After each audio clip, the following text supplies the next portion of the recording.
Na-sizing yung mga itlog na inipick up po namin sa Batangas. Yan po, dumadaan po siya dyan sa machine na yan. Dito po siya inipipid para pumunta po siya dun sa mga sizes. Yan po, meron po siyang jumbo, extra large,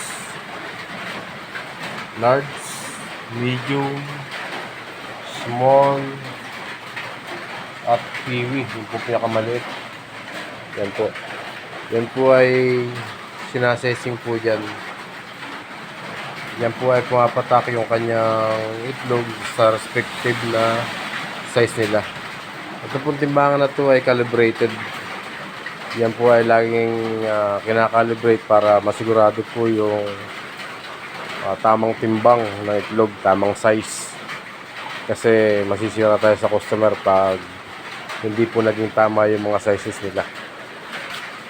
Ayan po. Ito po yung jumbo. Meron po siyang tatak na liter. Ayan po, may tatak na liter J. Matandaan po yan.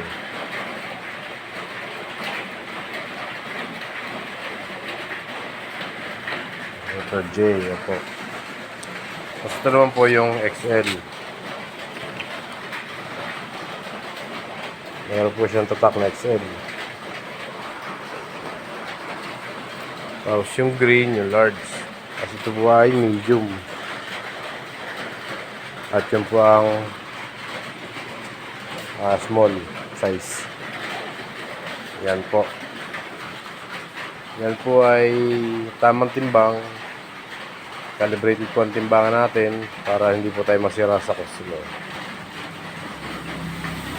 At papakita naman po natin kung paano siya nag-ooperate. Makikita natin kung paano siya tumitimbang, paano siya pumupunta sa respective na sizes niya.